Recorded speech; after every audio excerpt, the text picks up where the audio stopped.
예, 각종 정치 사회 이슈 두 분의 논객과 짚어봅니다. 신문지면 통해 각종 정치 사회 현안 합리적이면서도 날카롭게 분석하는 박재희 영남일보 논설실장님 안녕하십니까? 네, 안녕하세요. 네, 정치 사회 현안 야구 해설처럼 기록과 확률로 접근하지만 각본 없는 드라마를 좋아하십니다. 천용길 시사평론가 안녕하십니까? 네, 안녕하십니까? 요즘 야구 어떻게 진행되고 있어요? 네, 요즘 삼성 라이온즈가 어제 4연승했습니다. 네, 5연패 뒤에 4연승. 이 반등이 있다. 정치도 이와 같지 않을까 싶습니다. 국민의힘은 지지율이 살짝 올라갔는데 이제 전당대회가 다가오고 있구나 이게 좀 실감도 하게 되고요.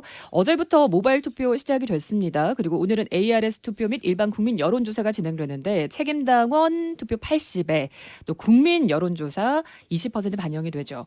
20일 내일 결과 나올 수 있을까요?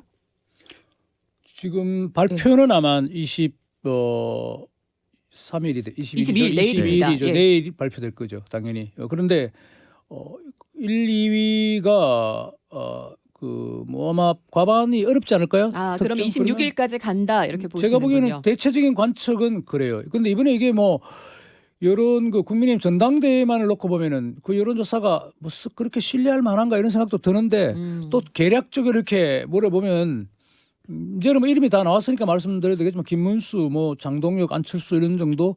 안철수 의원이 과연 뭐 한 2위 정도를 해서 결선까지 갈 수 있을까 이게 좀 포인트인 것 같아요. 1, 2위 그러면은 박재일 실장님은 김문수, 안철수 이렇게 보세요. 결선 간다면 1, 2위 글쎄요, 그렇게 저도 되어야 한다 기대하세요. 제가 뭐 돼야 한다는 것도 아니고 아마 변수 내지는 관측 뭐 흔히 말하는 우리 네. 뭐 이걸 재밌게 보려 하는 관전 포인트 이건 측면에서는 그렇게 되면 좀 기대하면서 볼 수 있을 것 같긴 네, 한데. 근데 뭐 전 평론가는 그러기는 어떠세요? 조금 어려워 보입니다. 그러면 어떻게 김문수, 네, 장동혁 김문수, 이렇게 26일까지 장동혁 갑니까? 26일까지 가지 않을까. 요걸 좀 보시면 좋을 것 같아요. 네. 지난 국민의힘 대선 후보 경선 때 김문수, 한동훈 양자 대결에서 한동훈 전 대표가 얻었던 득표율이 39%였거든요. 그러면 요걸 기준으로 하면 이 김문수든 장동혁이든 과반을 넘는 건 어렵다. 나머지 60%를 두 분이 나눠서 가져가야 되기 때문에 이 과반 득표자는 나오지 않을 거고, 근데 2순위가 안철수 의원이 되기도 좀 어려워 보인다. 제가 왜 관전 포인트 그런 측면에서 이제 이게 얘기 말씀드린 거면 어쨌든 예. 국민의힘이 과거 이준석 대표를 뭐 거의 누구도 예상하지 못했을 때 뽑았지 않습니까? 그리고 뭐 한동훈 대표를 뽑은 것도 마찬가지고 대선 패배 이후에 그리고 또 좀 거슬러 올라가면 이미 다 잊어버렸을지 모르겠지만 김문수와 뭐 한덕수 총리가 단일을 한다 했을 때 그걸 뒤엎은 것도 당원들이에요. 그러니까 글쎄요 뭐 이걸 뭐 딱 이렇게 될 것이다 100% 우리가 장담한다는 것도 전당대회에 대한 예의가 아니겠죠. 어떤 선거를 하는 거니까. 지켜보도록 하겠습니다. 일단 네. 최고위원도 우리 지역에서 출마하신 분들은 김재원 전 의원 있고요. 김문수 측이죠. 반탄 대표라고 또 봐야 될까요? 그리고 또 우재준 후보는 전한길 씨의 개명령 발언을 또 직격했습니다. 좀 희비가 갈릴 수 있겠네요. 네, 이게 국민의힘 투표 과정을 유심히 보시면 좋을 것 같은데요. 이 탄핵에 반대하는 당원들이 여론조사상에서는 많이 잡히고 있습니다. 그렇지만 투표할 때 당대표 후보는 한 명을 찍습니다만 이 최고위원 후보에 대해서는 네. 1인당 한 표를 행사하는 게 아니거든요. 복수표를 행사하기 때문에 조합을 어떻게 할 거냐. 오히려 탄핵에 찬성하는 입장에 서 있는 후보들은 조합을 짜기가 쉽거든요. 한 명씩 있기 때문에. 그랬을 때 여성 몫의 최고위원 한 명, 예. 그리고 이 전체 최고위원 한 명 했을 때 최고위원 선거에서는 탄핵에 찬성했던 계엄에 반대했던 이쪽 후보들이 상대적으로 유리한 구조를 갖추고 있다. 그런 면에서 이 김근식 후보와 또 양양자 두 후보가 조금 유리한 측면이 있고 청년 최고위원 선거 같은 경우에는 우재준 후보, 네, 우재준 또 후보가 손수조 후보. 네, 두 후보가 있는데 우재준 후보보다 손수조 후보가 인지도가 훨씬 더 높습니다. 네.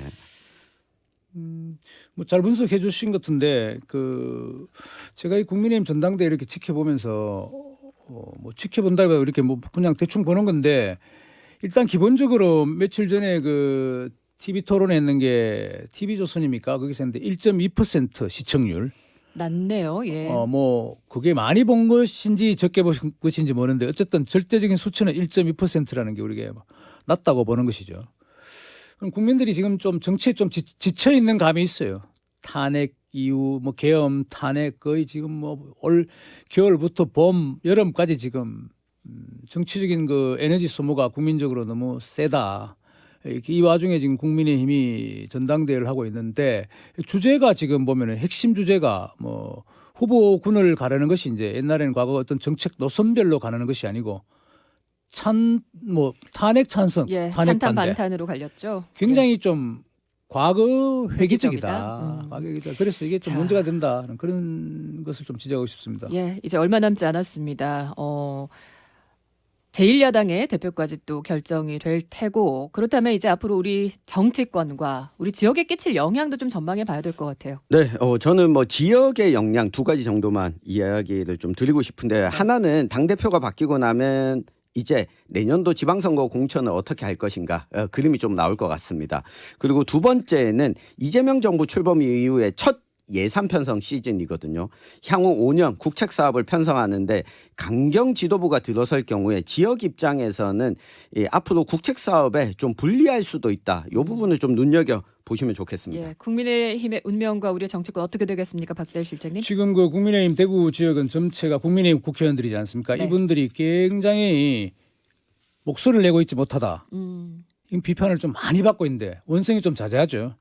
언제쯤 자신들의 입장을 추스리고 좀 모습을 드러낼 수 있을지 아예 포기할지 그게 좀 궁금하고 또 하나는 대구시장이 지금 공석인 상황인데 대구와 또 나아가서는 또 경북도의 어떤 여러 이슈들을 많이 있잖아. 신고항부터 해서 뭐 그럼요. 여러 네. 지금 앞에 회의도 있지만은 그런 우리 지역의 주요 현안들을 얼마나 많이 좀 그 헤아려 줄 수 있을지 그게 정치권에서 좀 궁금하기도 앞으로 하고 저희도 걱정이기도 계속 합니다. 네.